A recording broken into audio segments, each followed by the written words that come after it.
All right, before this episode begins, I just wanted to jump in here and give kind of a listener note. Towards the end of this episode, my video feed cut out for some reason. It's just a short portion, maybe 2 or 3 minutes towards the end. But good news, if you're just listening to this episode, this will not affect you in any way. This is only for those watching on video. So, I hope you enjoyed this episode. Ricky was a phenomenal guest and just a great, great human being who really loves the Lord. So enjoy this episode, and I'll see you in next week's episode.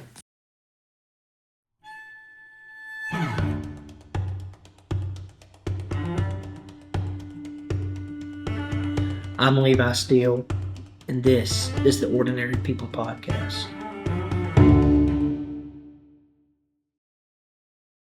All right, everyone, I want to welcome you back to another episode of the podcast today. Here, I'm joined by a very special guest, Mr. Ricky Shephard. Thank you for being with me today, Absolutely, sir. man. Thanks for asking. This is great. This is exciting. For if you don't know Ricky, you work at Christ Chapel. You're on staff there at Christ Chapel. That's So right. I'm sure many who listen will probably recognize you from that. But if you don't, there's just a little brief summary on him, but we're going to get in deeper to that. So, Mr. Ricky, kind of share how you know my family and where that connection began. Well, I was raised in Griffin and had friends in the Pike County area and what have you. But the early part of when I was first called in ministry, Mount Gilead was the very first place that I went as if you want to call it, quote, choir director. And so I started going there, kind of doing the worship team and led worship there in the choir. I was there it was less than a year. So I met a lot of your family. I met a lot of the Pike County folks that I initially met from there. And then, like I try to do, don't always get to do it, but I try to keep those relationships open and keep the relationships going and able to see, run into a lot of your family, just whether it be in the local restaurants or whatever. So I've always loved your family, man. You have a great, great family. So it began at Mount Gilead. Now kind of refresh my memory because this was before my time. But what was the role my family played there at Mount Gilead? They were just very involved and just very faithful there. And just, and look, I can't hardly remember what I've done yesterday. So let alone, this has been probably 20 years ago or so since that time. And so I just remember meeting them there, meeting several of them, and again through the years, just keeping that relationship open. There was a lot of good folks, and there was Mount Gilead was booming. For years, and it was booming during that time as well. So it was really cool to be a part of that, and it was a blessing for me because it was actually my very first opportunity to be in ministry. It was the very first time I ever stood in front of a choir and directed a choir and stood in front on a platform and directed and led worship. So it was really cool for me. I'll never forget those days there because that was truly the very beginning for me. And so it was made a lot of mistakes because I didn't really know what the heck I was doing. But, here we are. Well, how did that come to be? How did you come into that position there? So I was, kind of a backstory. I got saved. I was alcoholic, and I got saved at the age of 28 at First Assembly of God in Griffin. And there was just I knew about 4 or 5 years into getting saved, I just really felt there was a calling in my life in ministry.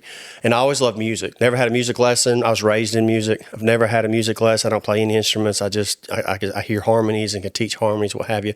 And so a very good friend of mine, they actually went there to Mount Gilead, and they were wanting to start a praise team.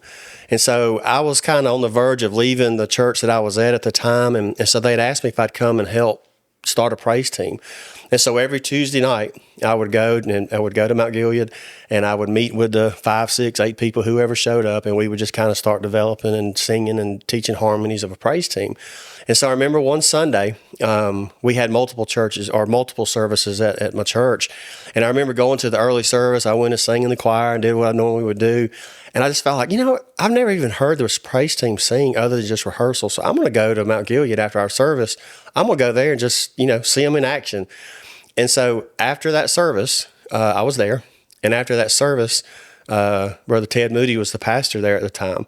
And he sent word back to me, said he wanted to talk to me real quick after service. I said, okay. Well, little did I know, I mean, I was there, so I heard it, but the person that was the worship pastor there at the time actually resigned that day. And I'm sitting there going, wow, this couldn't be any more awkward. Here I am the first time I'm there, and he resigns. And so Brother Ted sent word, and I went up to talk to him, and he said, hey, could you help us out for a couple weeks? And I said, I'll do my best. I don't really know what I'm doing, but I'll do my best, And long story short, that couple weeks turned into about 8 months. And I actually had the opportunity to come on there full time, but the Lord kind of had another door open for me at another church that I went to, and actually wound up being the worship pastor there at Rock Springs Church for 13 years. Really? Yeah. So you went from Mount Gilead to Rock Springs to now Christ Chapel. That's correct. Yep. Okay. So how did that door open for Rock Springs? How did it open? Yeah. Man, that was just a God thing too. So when I was at Mount Gilead, I worked construction for a while. You remember, well, you're probably too young to know, but back then you had Nextels, and there's just little radios, and down in Pike County, once you got past Ingalls there in Griffin, headed toward Pike, once you got to a certain area, man, Nextel did not work. You had zero signal. And I'd really just been praying because I just felt like there was more. Mount Gilead had offered me to come on board full time, but I just really felt like it was just something just missing, not missing from the church, but just felt in my spirit that I wasn't supposed to be there full time. And so I'll never forget it. It was a Friday, and I'd had my mom for the past week. I'd called my mom, and me and her had been fasting this whole week. I'm like, there's something missing. There's just something. And I've got to give them an answer. I don't want to keep them hanging on. And so I'll never forget that Friday. I was working down past downtown Zebulon, and as I drove back to Griffin, once I got right there at Ingalls, that's where life came back to normal. For Nextel users, I had two messages. And both of them were from Dr. Benny Tate. And he said, Rick, this is Brother Benny. Would you just give me a call? I had never talked to him other than I'd see him, and I was friends, but never even been to the church. Other than my mom had her little trio, her sisters sing, and they would go there on like some Saturday nights and have a singing. So I'd been there for that, but I'd never been to a service, never heard him, none of that. And long story short, he called me and wanted me to come down that next week and talk to him, and he wanted me to be his worship pastor. And at that point, we were in that little building, the original sanctuary, and we were in construction on the new one.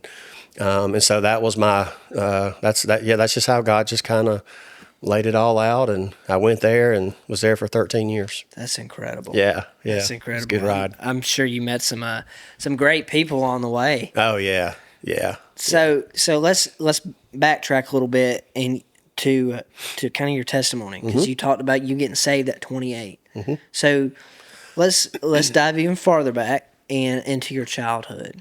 What was your childhood like? Man, it's funny because everybody asks that when I tell my story, and I could tell you, man, if God would allow me to pick my mom and my dad, whoever to raise me, I could not have picked a better two, mom or dad, to raise me. We were raised in a Christian home. There was 5 of us boys. We were raised in a Christian home. We were in church every Sunday, every Wednesday. My mom was always either a pianist at the churches we attended, or she was the choir director at the time. So we were raised in church. I could not have had a better home life. My demise kind of started with I loved baseball. I played baseball, and I made the varsity baseball team. And around 9th grade, I started hanging out with a bunch of seniors in the high school, and that's when I began to drink. And it just started out as just, we'd do it maybe every Friday night or a couple Friday nights or what have you. That's how it started. But then it progressed through the years, and by the time I was 28, I would have, at a minimum, 12 a night, and most of the time more than that, just every night. And I was functioning. Some of my best friends that I lived with and hung with, they really didn't know the impact and the bondage, I guess you'd say, more than the impact in my life that the alcohol had. But I just, on July the 12th, 1998, is when I gave my life to the Lord. And July the 10th was a Friday. That's the last time that I've drank, and this will be 22 28 years. This July will be 28 years since Praise I've the had. Lord. Yeah, and it's been a really it's been really cool because like even now, I have two or three, definitely two right now, people that I'm constantly just trying to help. I'll have people reach out to me, hey, I've heard your story. My husband is this, or, he's been battling, or the individuals themselves would reach out to me and say, hey, man, how did you do it, man? Let's talk. And so the Lord has put a lot of people in front of me that I could help. And, I'd love to sit here and say that everyone has been a success story, but they've not. But nonetheless, the Lord has allowed me to help and at least plant a seed. And they know that the door is open if they ever need me. I made a vow to the Lord that if He would, I always get emotional when I talk about this, but I made a vow to the Lord that I would never turn away anybody that needs help from addictions, whether it's drug or alcohol. Lord, if you load my plate with 20 guys, I'm going to do whatever I can to help them. And sometimes it's busier than others, obviously. But I think I'm safe in saying there's never a time that I don't have at least one person that I'm trying to help and pour into, young and old. It blows my mind the amount of young adults that are 17 years old. And there's a lot of people younger than that drink. I get that, but the amount of 17 and ups that just already have issues with it. It blows my mind and it breaks my heart. And so I try to help as many people as I can with that. Don't have any excuse. Like I said, I couldn't have had a better family to grow up with, but just kind of went out and did my own thing. And it got me to, but the Lord uses everything. And He's used that to get me where today, where I can hopefully I can look back and say that I've had a positive impact on some people's lives. That's incredible. Yeah. So what is something you say when somebody approaches you first and say, "Hey, I'm struggling with alcoholism. I'm 18 years old." Mm-hmm. What is that process like to find freedom? Help them find freedom from that. I think it's a. I wish there was one solid answer that I could give you because it's not. You mentioned you do a lot of construction. There's no home is the same, no project is the same. There's same principles. You got to lay a good foundation. But the process of getting from foundation to the final product a lot of times is different in every job. It's the same way with people. There's not one magic answer. Well, one thing that I do I try to get to the root most of the time. And I've had people sit in my office that would get mad at me because they're coming in there and they'll have the wife with them. And, he's like, I want to quit drugs. I want to do this. My wife's going to leave me and then this and all this other stuff. And I'll talk with them and I try to be brutally honest with people because you can't, something like that. I mean, you can't just tickle their ears. I mean, you gotta speak their language. And more than one time I've listened to people and they sit there and say, well, I want to quit because I'm going to lose my family. My wife's going to leave me. And I'm like, well, man, I appreciate you being here. I said, but if that's your only validation for quitting, you're not ready. And they look at me and they're like, I am ready. I'm here. I said, well, let me ask you something. I said, if you quit today, 6 months from now, what if your wife leaves you anyway? I said, you go right back to drugs. I said, your motive. I said, I'm glad that you're wanting to do this to try to save your family. I said, but you've got to do it for yourself first and foremost. And then your family, they reap the benefits from it. So your motivation can't be just because that could be what got you in the door, but that can't be just your motivation for quitting because what if they leave? What if someone comes in and says, well, if I don't quit my job's they're going to fire me if I don't quit. Well, what if they fire you anyway? You're going to go right back. So you got to get to the root. The problem most people have in addictions, and a lot of times, even in life, I'll just say it this way. I started back, you can't look at me now and tell, but years ago, I used to I got to running, and I would run 3 miles a day. And I remember when I started running, I hated running. I mean, I was bored to death. I'm like, why do anybody want to do this? This is stupid. Just get on the road and just run, unless somebody's chasing me, I'm not running. And I remember there was a buddy of mine that he would run these big marathons and he'd run like 5 to 10 miles a day. And I'm sitting here just struggling to get to a mile a day.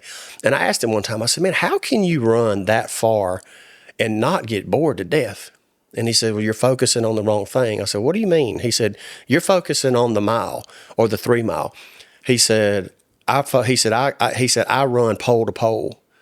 And I was like, what do you mean by that? He said, so if I'm on the road, there's a light pole there. He said, I look for the first light pole. And when I get to that light pole, I look for the next one and the next one, so on and so forth. And so he said, before you realize it, you've completed your mile or your 3 miles or whatever it is you're running. Life is a lot like that, especially when you're trying to break addictions. There's no, it's great to say, well, hey, I want to be sober a year from now. Well, man, let's be sober tomorrow.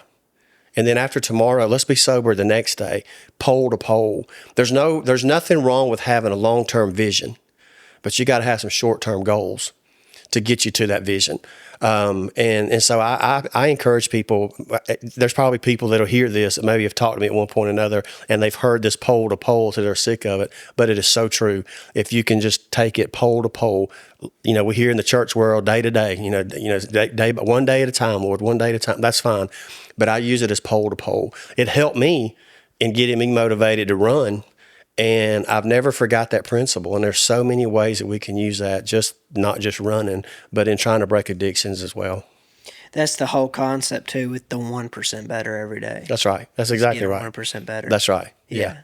So you sit down with them and kind of have that conversation. And so what do you think is the biggest thing with addiction? You think, or I guess that needs to change. Is it a mindset change that they need to change their mind and fall into complete and utter repentance of what they're in? I do. I think it is a complete mindset. It's been proven that you hear people that are addicts and they go to these programs, the rehab programs, and they'll go to a 30-day one or a 6-month one or whatever. And what you'll see is a cycle. They get clean, they get detoxed, but then they go right back through the system again. And it's been proven that most rehabs. Now listen, the Lord. I never did go to a rehab. The Lord helped me, but I had to do my part too. The Lord delivered me, and I give Him all the glory for that. But I had to do my part too. And the day that we're in now, it's proven that if you go to a rehab that's less than a year, a lot of times people come right back and they'll fall right back because physically you're detoxed. Physically, you feel fine, but it takes a year for they call it brain fog, but it takes a year for your brain fog to go away. So your mind is still not operating in the way that it's acting in that addictive fog, and so it makes you feel like that you just got to have that drink, or you've got to have that drug, or you've got to have that tobacco or cigarette, whatever it is. I mean, I tell people all the time, I'm an addict now. It's just I'm an addict of sweet tea. If you go in my truck, I've got a sweet tea in there right now, So an addict is an addict. Now, fortunately, sweet tea, it may get my health in trouble, but it won't get me in trouble with the law or my family or anything. But you have to just, break down and find out what makes you think you have to drink, or what makes you think you have to do drugs. Where we fall victim is a lot of times, especially with drugs, is that when you get to that first high, whatever drug that is, when you get to that very first high, it's almost impossible for you to get to that high again. And so your body becomes so dependent because they're trying to get to that one, if we call it 1% better, whatever, you're trying to get back up to that level, and it's almost impossible to do. And so your body, our bodies are, man, they're amazing creation. And our body's trying to get us to there, or mentally trying to get there. And you feel like that you've got to have, all right, well, one pill didn't work this time, so I'm gonna have to take 2. Now I'm gonna have to take 3, and before you know it, man, you're completely addicted. And a lot of people do it innocently, whether it's pain pills, or maybe they've had a surgery or they've had an injury. So, I tell people this, I have a heart for people that are addicts. And a lot of people don't. They just turn their back on them, like, you need to make better decisions. But I've used this comment, man. I've used this in my own life. I never woke up a day in my life and said, you know what, I want to become an alcoholic. That sounds fun. There's never a drug addict that I've ever met that woke up one morning and said, I want to be an addict. Now, shame on me for ever taking the first drink. Shame on them for ever taking the first whatever. But man, think about people that have, injuries, and they innocently go to a doctor and they get a pain med or what have you. And then before they know it, they're hooked. So not all addicts are bad people, man. They just made bad decisions.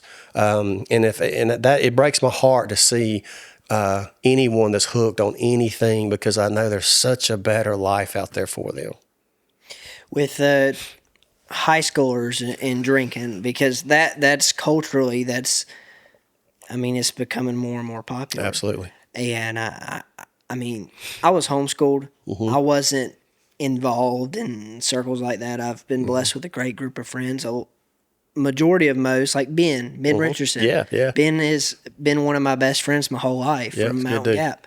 But I mean, just a great friend group, and so I was never exposed to anything like that, and I'm extremely grateful for that. Mm-hmm. But for a lot of these kids that are exposed to this, why do you think that they take that first sip or they do that, hit that first joint or whatever it is? Yeah. Why is it peer pressure or? Yeah, I think majority is peer pressure to fit in. That we live in such a society now, and you know, people can blame social media, they can blame all that, and there's a lot to blame there. But man, we couldn't even spell social media when I was coming up in high school. We didn't have cell phones, we didn't have any of that stuff, but you still had peer pressure. And I did it just to fit in. You know, I mean, I was trying to be, you know, I was new to the baseball team. And I mean, I'm going to hang out with seniors. I'm a lowly freshman. I'm going to hang out with seniors, you know. So it was my way of fitting in. And we still do that today. I mean, it's a lot of it is peer pressure. It's the thing to do. It's the fun thing to do. And we make decisions, then we don't realize the consequences. Because like I just said, nobody ever took a first drink with a desire of becoming an addict. My mama used to tell me years ago, and I wish I'd have listened to her. I wish I'd listened to her a whole lot more than I did. She said, son, if you never take the first drink, you'll never become an alcoholic. If you never, you know, smoke the first cigarette, you'll never, you know, be hooked on that. And there's so much truth to that. It's hard to get hooked on something if you never try it. And, you know, to tell kids nowadays, that's why I commend, you know, your age group and people that can walk around and say, you know, I've never drank or I've never done this, I've never done that, because there is so much pressure on y'all. There's a ton of pressure, undeserved, but there's a ton of pressure on y'all to do things that you know, as we say in the church world, that the world does. And man, we're called to be different. Absolutely. I wished there's a lot of me that wished I would have done that, but then at the same time, you know, I've got a lot of regrets in my life before Christ and after, but it's brought me where I'm at now, and I'm able to use my story to help other people. So it was, looking back now, it was worth it. But man, I could have all of the heartache and the hurt and that I could have prevented for myself, for my family, and my friends if I'd have never just taken that first drink. I think that's something for me that I'm extremely proud of, that I wasn't exposed to it and that I've never done that. And that's by the grace of God. That's not to say that I'm, you know, to pat myself on the back, to become prideful about. It's just I'm very grateful. My parents took precautionary measures so that I was not exposed to it. Same thing with Ben's parents or any of my friends' parents. Yeah. They want to protect us because they know, they've seen what it can do to other people. That's right. And I'm sure that's why you're so passionate about helping people, because you know how it can rip a family apart and how it can just send you down a horrible path. Yeah. So backtrack for me a little bit. When you were saved, when you gave your life to Jesus on that night at, where did you say it was? First Assembly in Griffin. First Assembly. Was that a process that you had to go through where it was you had to work towards becoming sober, or was it an instantaneous change there? It was an instantaneous desire not to drink anymore, but it was a work in progress. And I tell people that all the time. Anything that starts out with desire has to be maintained by discipline. Doesn't matter if you want to go to the gym, if you want to go on a diet, if you're wanting to do whatever. The desire is there, but the only way to continue that desire is you got to have a discipline. And what most people want nowadays is they want their desires met with no discipline. I want to quit drinking, but I'm not willing to do what it takes to quit drinking. And what I tell people is that what I did for the next 6 months, minimum 6 months, but definitely 6 months, because I remember giving myself in my mind, like, this is my number. I moved back in with my mom and dad. I was 28 years old, moved back in with my parents. And on Friday and Saturday nights, I pretty much locked myself in my bedroom and watched TV. I would not let myself go out. I quit. We used to travel the state and travel the country playing softball. And man, it was just a drunk fest, you know, the whole weekend. So I quit doing that. until I felt like I could kind of get out and do things again. I got away from all of my friends. Now, my two of my best friends I had during that time, they never quit being my best friends. I just didn't go, and I didn't go clubbing. I didn't go to the bars anymore. I didn't do any of that. And I remember I started getting involved at the church. I went to my music pastor and I said, look, I will do anything I can on weekends. I don't care. I'll clean toilets. I'll vacuum. I want to be in your hip pocket. I got to get away from any temptations. And I did that. And I used to jokingly tell them that I was at that church more than half the staff there. I just wasn't paid. But I did that intentionally because I just wanted to be around good role models, good influence. Because I believe if you're going to be a good role model, you got to get yourself around good role models. And I did that. And I made a lot of mistakes in my life. I was not all, before Christ and after, but I was determined that I was not going to let alcohol kill me. And I wanted to have a story to tell. And even now, this July will be 28 years. I've had people ask me, they said, Ricky, how do you feel now if you were to have a beer now? First of all, I don't, we can get all that discussion about, people say, well, it's not against the Bible to drink, blah, blah, blah. Okay, I'll give you that, what have you. But for me, I have a story to tell. And the moment that any alcohol touches my lips, my testimony's over. And I've got a daughter that she's 18 that she knows my story, and used to, and she's a little too old for it now, but used to every anniversary on July the 12th, she'd get a sign. She's like, my daddy's 10 years sober, my daddy's 20 years sober, my daddy's, she knows my story. Man, my daughter and my family and my testimony is worth far more to me than alcohol. I don't care if it's one drink or a 12-pack. That doesn't mean anything to me anymore because I've seen it. I hate alcohol. I don't, and again, this isn't not to judge anybody that wants to have a glass of wine. If you're taking that out of it, I don't mean that. I hate it because I know what it's done to me, and I sit across a table almost on a weekly basis with what I see, what it does to other families. Not everybody can handle it. If you can handle it, man, and you feel good, then you do you. But I've seen too many people, and I've seen too many families, mine included, that it will destroy, and it has destroyed. And so I don't know, man. I just have a heart for people that have any type of addictions, and if I can help them, as long as the Lord will give me the health and the strength and the wisdom to do it, man, I want to continue to do it. That's beautiful, and it's greatly needed. It is. I mean, there's, just like you said, there's not many people that have a heart for those that are, have addictions. Mm-hmm. And so it's important because, a lot of times, men feel like they have no one to go to. That's right. They don't want to, as a man, you're supposed to portray this strong front that you got everything together. That's right. And that's not always the case. Mm-mm. And when you have somebody that you can go to like that you can talk to, that's not going to, sit there and beat you over the head with a Bible and say, you're wrong. Right. You've messed up and you got to fix this. That's right. But it's there to say, yeah, you got to fix this, but I'm here to fix it with you. That's right. People that mess up, they don't need to be told they're wrong. They know that, or they wouldn't be in front of me. So they don't need me to tell them they're wrong. What they need me to tell them is, been there, and I'm here for you. I want to love you right where you are, and the hopes is 6 months from now you're in a different place. Doesn't mean you're going to be completely over it, but you're better off in 6 months than you are today. And you're right, man. It's majority, 99% of the people I deal with are men. If there's females, I'll meet with them with someone else, or I know people that would be glad, to meet with them. But whether it's male or female, the story's still the same. But with men, it's a lot harder for men to actually just confess it and want to get help, because we've got that persona. We got to be strong. And we got to be, it's a sign of weakness when you feel like you have to, get help. And if they'd realize it's really a great sign of strength, because you're swallowing your pride and it's humility.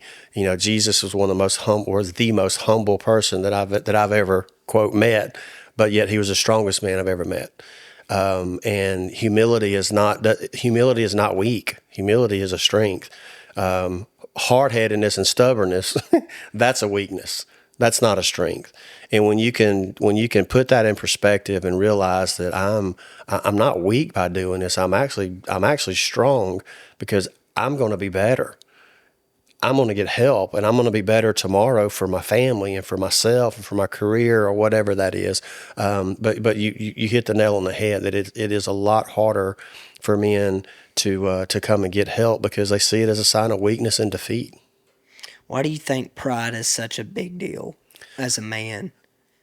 I think it's number one. I think that I think it's twofold because we do have for years we've had this persona of this image that we're supposed to uphold.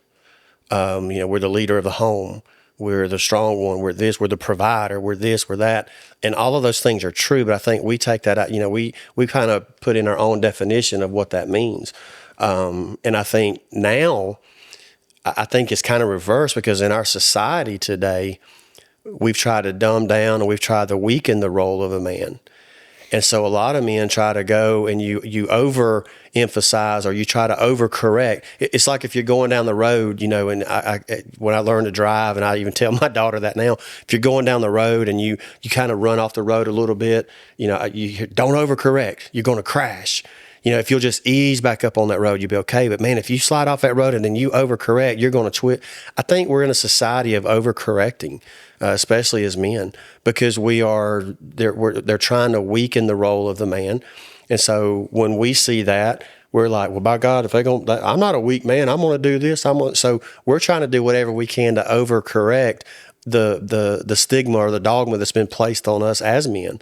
And a lot of people if we could just be who we are, man, just be who God created you to be. He didn't create me to be this person or that person. When I get to heaven, he's not going to say, Ricky, why were you not more like Levi? Or why were you not more like so-and-so? He's going to say, Ricky, why weren't you more like Ricky? That's who I created you to be, is you. You don't have to be like anybody else. Just be you. That's who I created. There's nobody else like you. And as far as I know, there ain't nobody trying to be like me. So you be the very best version of you that you can be. That's all God has asked for us for us to be what He created us to be.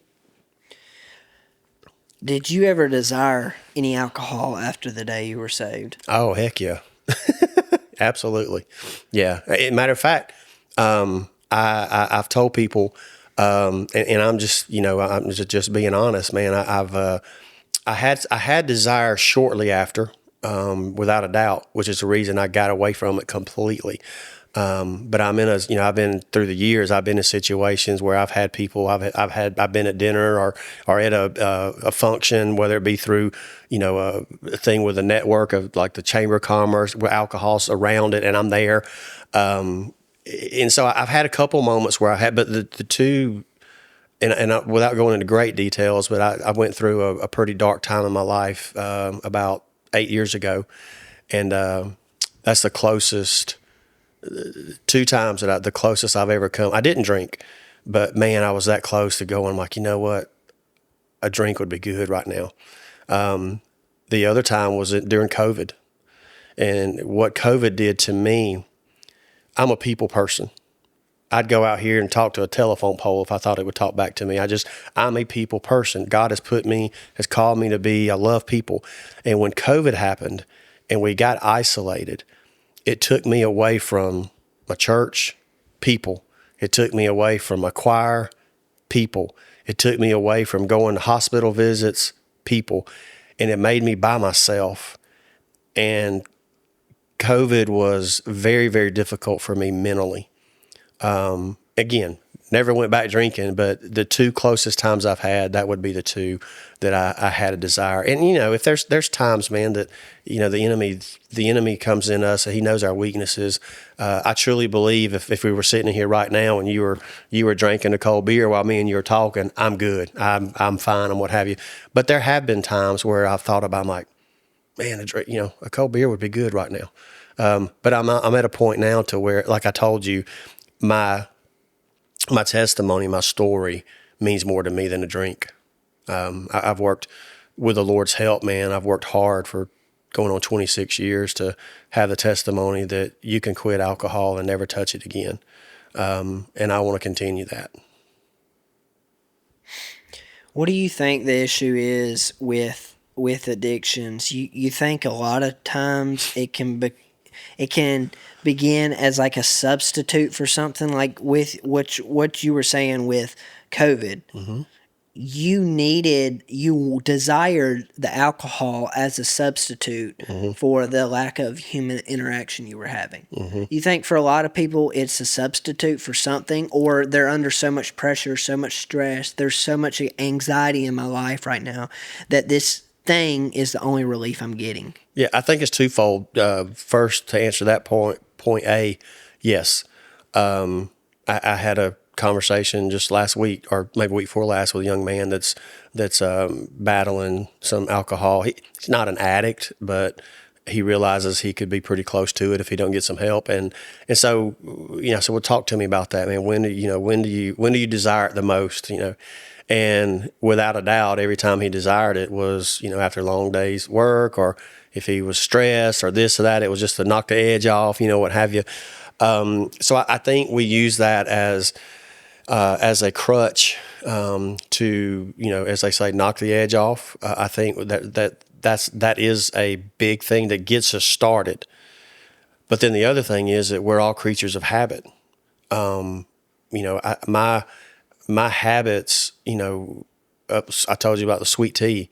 I always have to have something to drink in my truck, just a cup in my truck. You can go in my truck now and I got sweet tea. I got this empty cup here and empty cup here, just that I've collected, it's habit.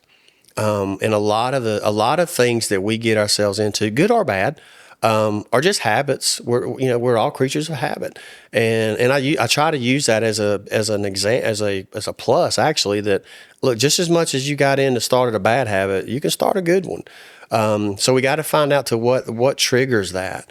If stress triggers it, then let's find something else to replace a beer, and let go run a mile, or go lift weights, or go whatever you do, whatever is that unwinding for you. Let's replace the beer with a glass of water, or replace the beer with 20 push-ups, whatever works for you. Just replacing that trigger. Again, whatever started by desire has to be maintained by discipline. And a lot of times we have the desire, but we don't have the discipline. I am nowhere near as disciplined now as I used to be in several areas.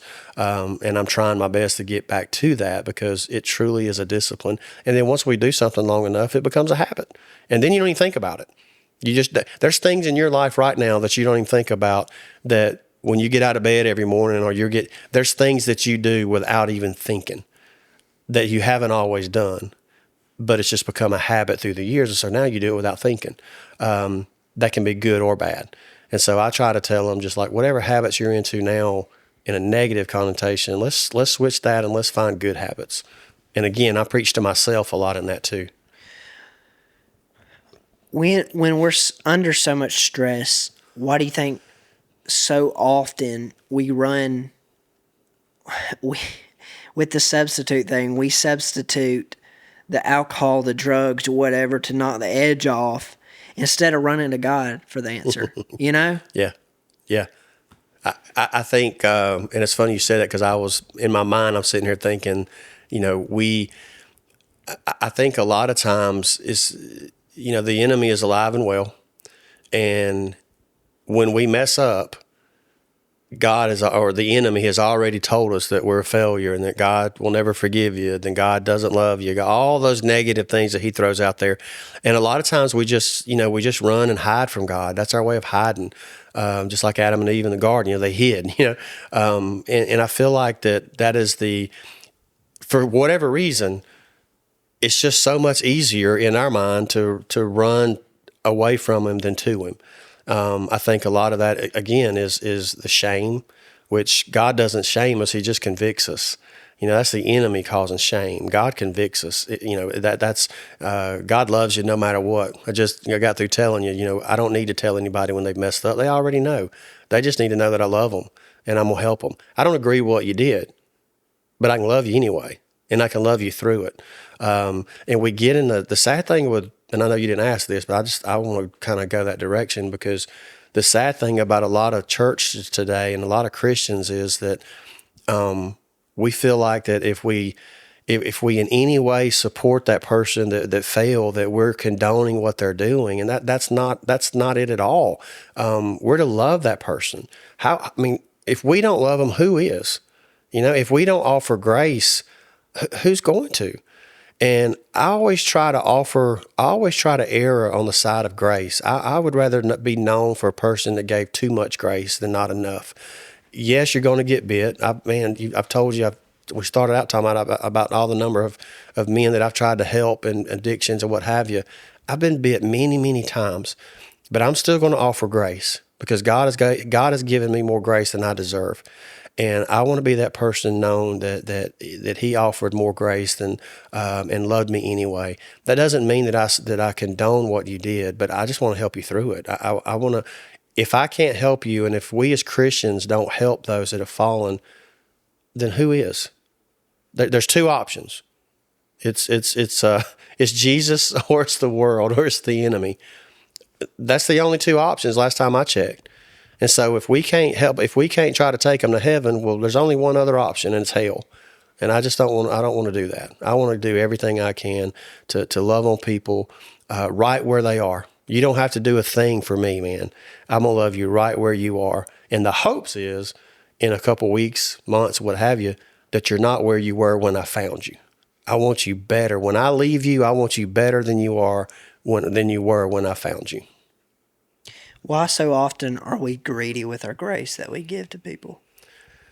Because Jesus isn't greedy. He gives us grace, abundant grace, That's right. every single day. That's every right. single day you get out of that bed, every single day I get out of that bed, He's giving me grace for something else. Mm-hmm. But why, if He gives us so much grace, are we greedy with it? I wish I had the perfect answer for that. I'll tell you Ricky's answer, and there's nothing to prove this other than Ricky. I think a lot of times people are careful and they're doing that because me tearing you down builds me up. So the fact that you've fallen, man, I can rejoice in that fact. Like, yeah, I'm better than him, but I don't want to tell what I've done. So I can take your mistake and I can blast you and I can shame you for it because that makes me somehow feel better. And that's dead wrong. That is dead wrong. The Bible says that, those of you that are spiritual, matter of fact, I just read that. I think it's in Galatians or maybe Ephesians, you may know. But it says those of you who are spiritual, if there's someone that has fallen, you who are spiritual, you pick them up. That's how you know if you're spiritual or not. It ain't because you can quote this verse or that verse. If you're truly spiritual, if you think you're spiritual, how do you react to someone that's fallen? That'll tell you if you're spiritual or not. That's what the Bible says. And so I think a lot of times we feel like we're doing our spiritual justice, if you want to call it, by pouring salt on the wound. When Ricky's falling, it's like, yep, I knew it was just a matter of time, so I'm gonna kick him while he's down. That somehow makes me feel better. It makes us feel better that now we've kind of elevated ourselves above. And it's dead wrong. But yeah, I'm better than you. Yeah, absolutely. I think that's more common inside the church than it is outside the church. I could agree with that. Why though? I don't know that it's more common, but it's definitely louder. Mm-hmm. And I don't know. Again, I think it just kind of goes back to somehow or another, if I can build you up, it kind of hides the stuff. I mean, if I can tear you down, it builds me up, and maybe we won't talk about what I've done. We'll just focus on you.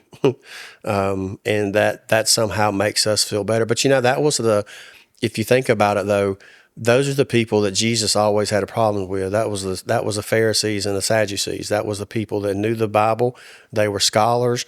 They knew it. They could quote it with their eyes closed, and they knew every law. They knew everything, but they were the ones that Jesus fought with. Jesus never had a fight really with sinners. He fought with the church folks. He fought with the leaders and the ones that were supposedly the spiritual ones. And there's a lot of that in the day's church, no doubt. I mean, but what I say to that, because some people will say, well, see there, that's why I don't go to church. Right there. I want to caution you there, because we're humans. I don't care if you've been serving the Lord for 50 years or 50 days. We're still humans, and we're still we still need the grace that we just talked about. There's for all the ones that maybe, if you call the hypocrites in the church, or the ones that are, are so quick to judge or what have you. I would tell you, man, for every one person that would be like that, there's 5 or 6 that are not. It's just that the ones that are loud. I think it was, I forgot his name now, Yogi Berra.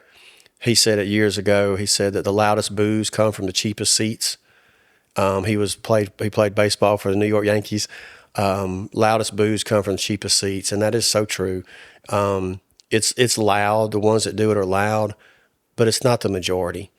And I hate to hear when people just completely, you can turn away from a church and not be turned away from, and not turn from God. So I don't mean that, but I don't know how I would have made it through my hard times and my dark times, ultimately without the Lord, first and foremost, and my family, but my church family.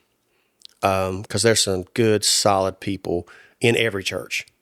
And there's some bad ones too, but there's some good ones too. And I want to encourage people that, number one, you shouldn't be going to church for the church. You go for the Lord. But there's some deep, solid relationships, man, that I've built through the years of churches I don't even go to anymore. I told you I got saved at First Assembly of God in Griffin in 1998. What year were you born? 05. Okay.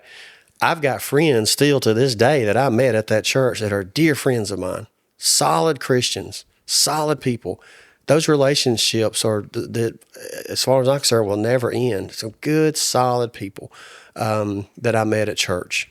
I think there's this misconception with a lot of people that they're going to find the perfect church. Mm-mm. And so they move around and they go from here to there to here to there. And there's nothing wrong with visiting churches, and y'all see new visitors every week at Christ Chapel. And we have people leave every week. So it's just part of it. But what I don't think a lot of people understand is the church isn't the building they go to. That's right. It's the family of God. It's the believers in there. That's right. And there is, and getting really involved in a church, you can see some stuff. You see all the politics and the behind the scenes, right, in the bickering and the rivalries or whatever. Mm-hmm. You see that when you get very involved in that church. But just to your point, I guarantee you there's a lot of good people there. Without a doubt. You might not like that they're doing it this way or that way, or this song was too loud, or they didn't sing the song you liked, or, the lights are too bright, or whatever it may be. But there's so many good people at every single church. You're exactly right. Yeah. I mean, even in my home church of Mountain Gap, I don't go there anymore. Mm-hmm. But there's so many good, solid people that I know if I need anything, they would drop what they're doing and they would be at my aid. Without a doubt. The moment you find that perfect church, it's no longer perfect because you're there. It's funny you said that. I had another guy on the show. That's exactly what he said. Yeah, we're all imperfect. It's so true, though. Yeah, but it kind of goes back to what we talked about earlier. I don't see my imperfections. I'm coming, but I see every imperfection you have. And if you're going for that, you absolutely need to go to a church that you enjoy going to. Whatever that, if it's a church of 25 people or a church of 25,000, doesn't matter. As long as it's a Bible-believing church that you can enjoy and make some solid relationships with that are positive people that love the Lord, I would encourage you to go. Again, it doesn't matter what signs over the door. It doesn't matter how big the church is. None of that matters, because the church as a whole is outside the walls. The greatest thing that I do is not on Sunday mornings. It's Monday through Saturday. It's outside the walls. I've never met with an addict on Sunday morning and had talks with them. I've met them where they've introduced themselves and they want to talk. But the ministry that I do for them doesn't happen on Sunday mornings. It happens throughout the week, sometimes late in the evenings or whenever it's convenient for them. I try to make it happen. So Sundays is a time that we gather together as believers to worship the Lord, and we do make relationships, hopefully. But if that's all you're doing, if all you're doing is going on Sunday and you think that's it, man, you you have no idea what you're missing out on as far as living for Christ and being the church. A lot of people believe that ministry is just something that goes on at church, or ministry is I have to be a pastor or on staff at this church to be in ministry. And I don't believe that's true. Me neither. Can you talk to that a little bit? Absolutely. Matter of fact, I just had a conversation last week with a lady that's a school teacher, and our conversation derived from a conversation she was having with someone else, and she made this comment that she said, what I do at the church is a ministry without a doubt. She's a volunteer, sings, and all this other. She said, but my job is the greatest ministry I have as a school teacher. And I said, I could not agree 100%. I could not agree more. I agreed with it 100%. I say this about me. I've been in full-time ministry, and I've been honored, and I've been blessed to, actually, that is my job. I actually receive a check for doing that. But I can tell you, man, the greatest ministry I do, it very rarely happens on Sundays. That's what we do is worship, and I try to lead in worship and lead choir and those things, and I love doing that. That's what my calling is. But greater than that, man, outside the walls of the church is the greatest ministry. And I feel like that, and it kind of goes back to what we were saying, excuse me, that if all you do is go on Sunday and you sit in your chair, and as soon as, the last prayer is prayed, you're up and you're out, I'm proud of you for going. Continue to go. But I would encourage you to develop relationships with other believers. But I would encourage you to take what you've learned or take what you've heard that day and take it outside to your job. Take it home to your family. Take it to your workplace, wherever it is, and be the light for the Lord. Man, there's more opportunities outside the walls of the church to make an impact for Christ than there are on the inside.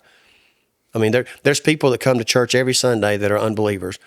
But let's get real, man. 95, 98% of the people that come to church at least proclaim to be Christians anyway. So the greatest mission field is not underneath the walls of the church; it's outside the walls. And so I would encourage people to take Jesus outside. Take him home first, because there's a lot of homes that need him as well.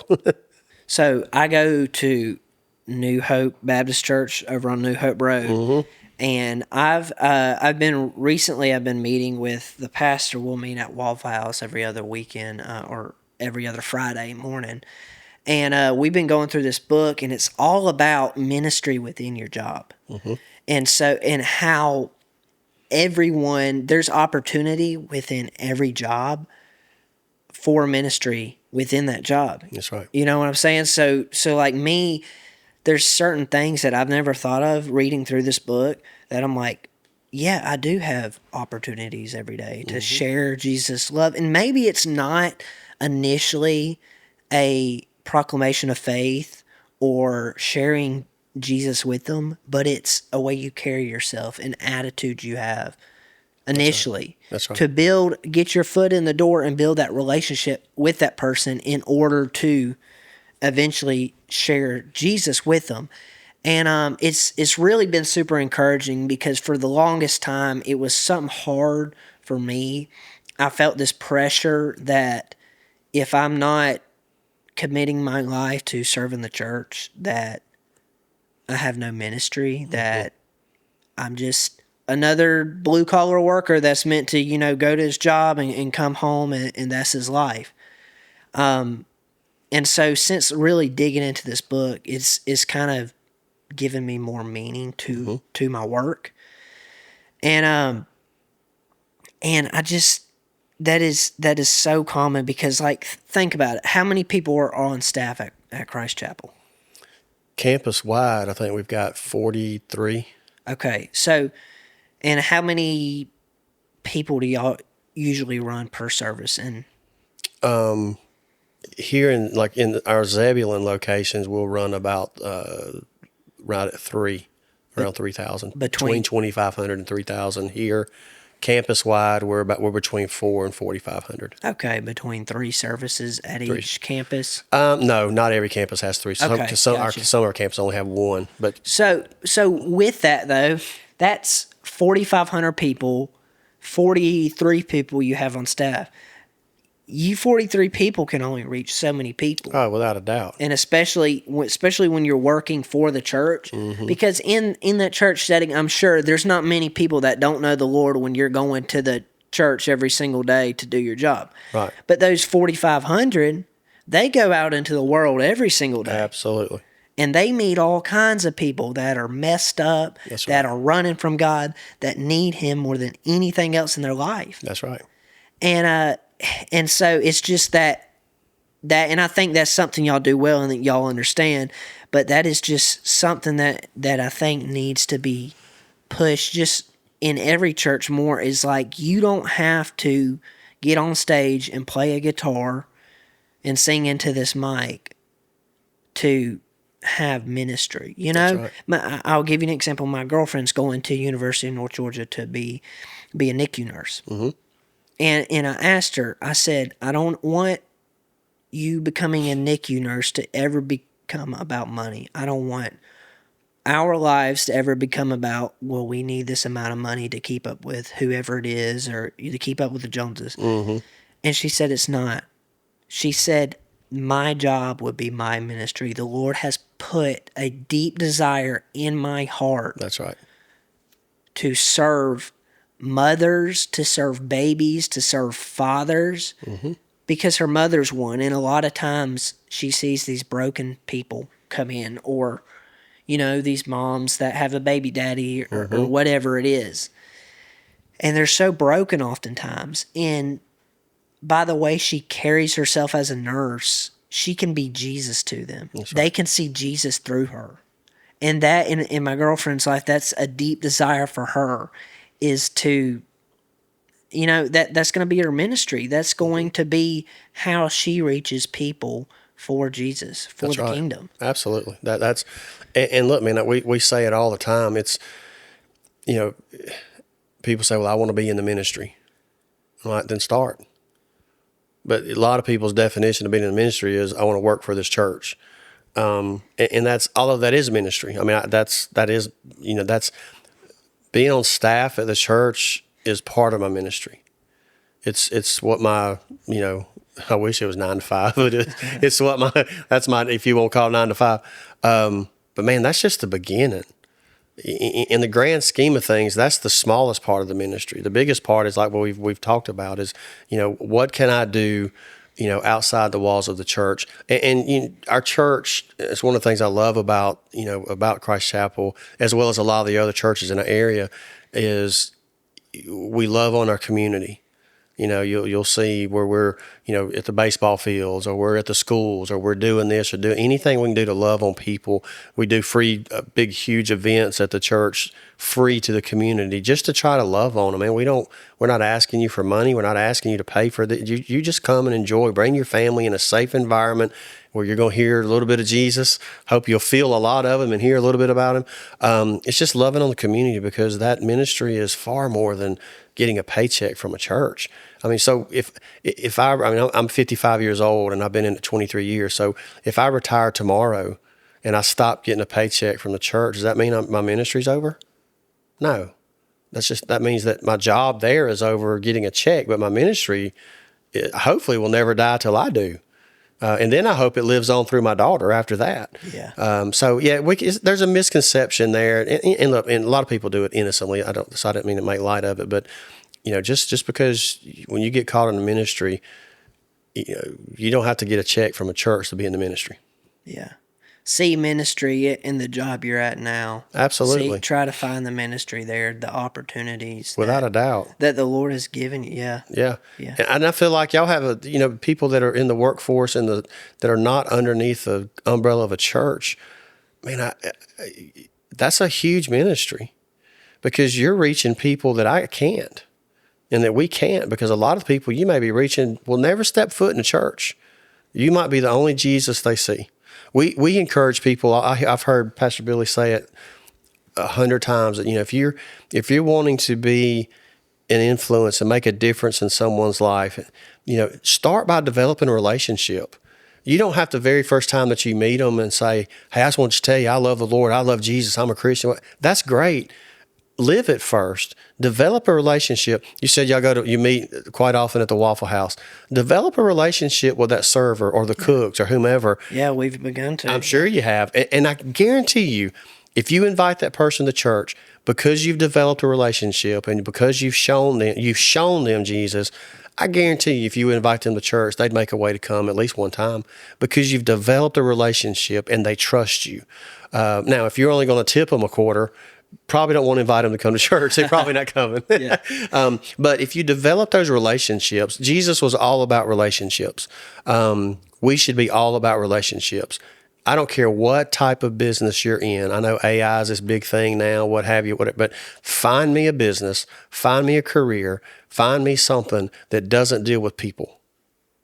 Everything you do deals with people at some point. Life is all about relationships. Do everything you can to develop as many relationships as you can. That don't mean that they're always going to be, you're going to go to dinner with them and do that. Some relationships will hurt you, but do what you can to develop relationships just by loving on people. Show them you care. Man, in today's world, if you can just show someone that you care and that you love them, and I don't care if you have an R or D in front of your name. I don't care what color you are. I don't care any of that. I just love you for you. We can disagree on things, but I'm going to love you either way. That is so rare nowadays, and it should be so simple, but it's so rare that when you truly find someone that loves me just because for no other reason, I'm going to listen to you, and you're going to listen to that person, whomever that person is that shows you they truly care.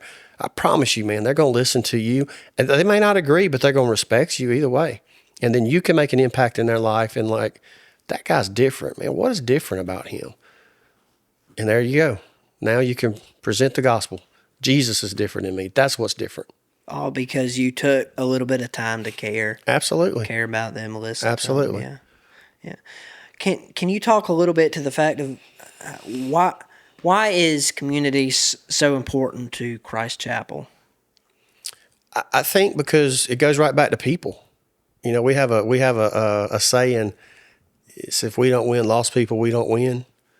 Well, the only way you're going to get lost people is by loving on them. And if you're loving on people, again, don't be fake about it. I mean, people can see right through that. But if you truly care, if you can do something for someone and you know good and well they can't pay you back or they can't return the favor, that's what you need to do. It's one thing for me to do this podcast with you, and in the back of my mind, I'm going, all right, I've done something for him. Now I'm going to get him to do something for me. That's the wrong motive. And that we live in a life of that now where, okay, I've done something for you, but I just want you to know you're going to do something for me too. Well, if you truly love on the community, man, all we want to do is just love you right where you are. And look, you don't have to come to Christ Chapel. Go to this church, go to that church. If it's a Bible-believing church, we just want you to go to church. We want you to get involved in a local church. We want you to get involved with the Lord. And I believe that when you love on the community, and it goes back to that little, a lot of times the people have this attitude toward church. Well, all they want is my money, or all they want is. That's why we try to do everything we can for free for people. We're not asking you for your money. We believe the Lord's going to bless us just for us trying to do what we feel like He's calling us to do. Because they want something from me, or all they want is this, or all they want is they want my network. No, we just want you. We just want to love on you. And if us loving on you means that you go to this church across the street or this church down there, whatever, so be it. We just want to love you right where you are and make a difference in people's lives. Years ago, I learned this principle, and it is true. It says that if you'll love on the people that nobody else wants, God will send you the people that everybody wants. And you let that sink in. And I've seen it true, man. I have seen it true. If you will love on those that seem unlovable, God will bless you with other people that, look, there's, when you have a vision, the Bible says without vision, the people will perish. Well, without resources, the vision will perish. So without asking for this or asking for that, it blows my mind. It absolutely blows my mind. And I'm not just saying at Christ Chapel. I'm talking about just even friends that I know of other churches, how when there's a need, God always shows up. And it's not because of this person or that person is so solid. It's because, you know what? I went and I met a need for someone that nobody else cared for, nobody else loved. And look what happened. God honored it. God blessed it. He does that in all of our lives. It may not always be monetarily. I don't want anybody to take that away from this, but there's a lot more ways that God blesses us just by than money.